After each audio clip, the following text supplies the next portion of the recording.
विलेयता क्या है? अगर हम विलेयता के बारे में पढ़ना चाहते हैं तो विलेयता देखिएगा, विलेयता क्या है ये ध्यान से समझ। विलेयता किसे कहते हैं?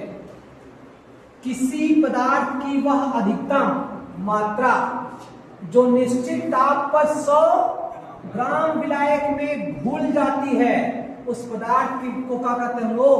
विलेयता कहते हैं। क्या कहेंगे उसे हम लोग? विलेयता कहते हैं। फिर समझो विलेयता किसे कहते हैं? किसी पदार्थ की वह अधिकतम मात्रा, कोई पदार्थ है उसकी कैसी मात्रा? एकदम अधिकतम मात्रा जो निश्चित ताप पर, तापमान एकदम निश्चित होना चाहिए, निश्चित ताप पर 100 ग्राम विलायक में, जो विलायक है वो विलायक कितना होना चाहिए? कोई यहाँ पे मान लो विलायक है, विलायक है, और ये विलायक कितना ग्राम होना चाहिए? 100 ग्राम विलायक होना चाहिए। 100 ग्राम विलायक में कितने ग्राम में? 100 ग्राम विलायक में घुल जाती है, उस पदार्थ की क्या कहते हैं हम लोग? विलेयता कहते हैं। कहने का मतलब ये है बालक, हमारे पास कोई पात्र है, ये पात्र है, अब इस पात्र में कोई क्या है बता दो? विलायक है। क्या है? विलायक है। अब ये विलायक जो है, इस विलायक में, इस विलायक में जो घुले वो अधिकतम घुले, जो घुले कितना घुले? क्या बोला गया है? 100 ग्राम विलायक। ये विलायक कितना ग्राम होना चाहिए? ये विलायक, ये जो तुमको यहाँ पे विलायक दिया गया है, ये जो विलायक दिया गया है, ये विलायक कितना होना चाहिए?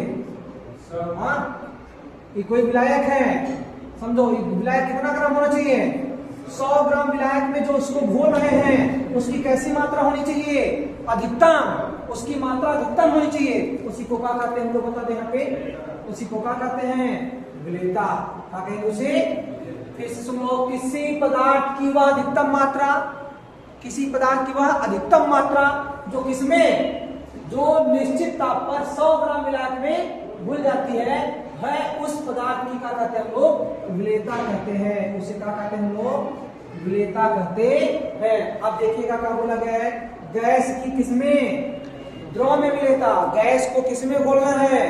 द्रव में। तो क्या बोला गया है? अलग अलग गैसों की द्रव में विलेयता क्या होती है? अलग अलग। जैसे ऑक्सीजन पानी में कैसे घुलेगा? क्या ऑक्सीजन जितना पानी में घुलेगा, क्या उतना ही ऑक्सीजन तुम्हारा हम बोल सकते हैं क्या कि अल्कोहल में भी घुलेगा? 100 ग्राम पानी लो, 100 ग्राम अल्कोहल लो, क्या जितनी गैस की मात्रा तुम घोल सकते हो पानी में, क्या उतना ही ऑक्सीजन क्या अल्कोहल में घोल सकते हो? क्या नहीं घोल सकते हो, क्योंकि अगर विलयन अगर अलग अलग होगा तो उसकी विलेयता भी क्या होगी? अलग अलग होगी। तो क्या बोला गया यहाँ पे? अलग अलग गैसों की द्रव में विलेयता क्या होती है? अलग अलग होती है। फिर क्या बोला गया? जैसे देखो, O2 जल में कम घुलनशील है, O2 जल में कम घुलनशील है, लेकिन CO2 HCl आदि जल में अधिक घुलनशील है। कुछ जल में ज्यादा घुलते हैं तो कुछ जल में कम घुलते हैं। बात समझे? तो बता दो यहाँ पे सबकी विलेयता अलग अलग है कि समान है? अलग अलग है। जल में ऑक्सीजन कम घुलता है, लेकिन कार्बन डाइऑक्साइड HCl आदि जल में अधिक घुलते हैं। फिर क्या बोला गया है? जिस गैस का अवशोषण गुणांक अधिक होता है उसकी विलेयता भी क्या होती है? अधिक होती है। क्या बोला गया? अवशोषण गुणांक किसे कहते हैं सब? क्या अवशोषण गुणांक?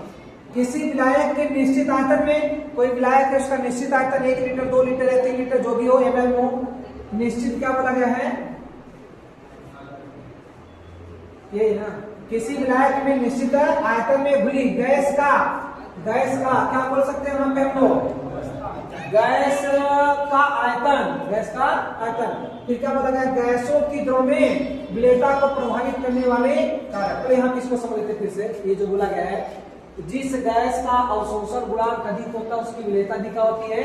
अधिक होती है। फिर बोला गया अवशोषण गुणांक किस पर? एनटीपी पर, नॉर्मल टेम्परेचर प्रेशर पर क्या होती है? किसी विलायक के निश्चित आयतन में घुली गैस का क्या कहते हैं हम लोग? यहाँ पे क्या कहते हैं इसको हम लोग? अवशोषण गुणांक। ये घनत्व नहीं वाला, ये क्या है? अपचीकरण नहीं, बल्कि क्या है? अवशोषण क्या है? गुणांक है। सीधा सीधा सिर्फ ये समझना है, जिसका अवशोषण गुणांक क्या होगा? अधिक होगा, उसकी विलेयता भी क्या होगी? अधिक होगी। ठीक है, आपको बस इतना ही देखना था इसमें। बाकी यहाँ पे क्या दिया गया? आपकी गैस की और गैस की द्रव में विलेयता को प्रभावित करने वाले कारक। गैस की द्रव में, गैस की द्रव में कोई गैस है उसकी विलेयता में कैसे प्रभावित करता है, तो देख सकते हैं आप कौन कौन से दिया गया है। जैसे एग्जांपल आपको हम समझा दें, बताइए, हमारे पास यदि मान के चलिएगा कि जैसे CO2 है और O2 है। अब बताओ मेरे पास जल है, क्या ये CO2 उतना जल में जाएगा जितना O2 जाएगा? क्या दोनों की विलेयता कम होगी कि उतनी होगी? विलेयता सेम होगी कि अलग अलग होगी? जल में CO2 उतना घुलेगा क्या जितना O2 घुलेगा? विलेयता क्या होगी? अलग अलग। क्यों अलग अलग होगी? क्योंकि गैस की प्रकृति क्या है?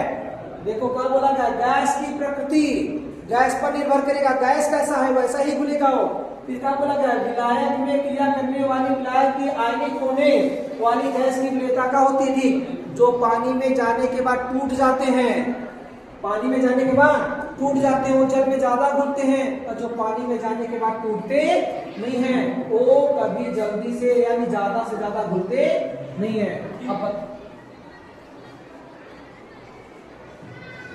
समझे नहीं समझे?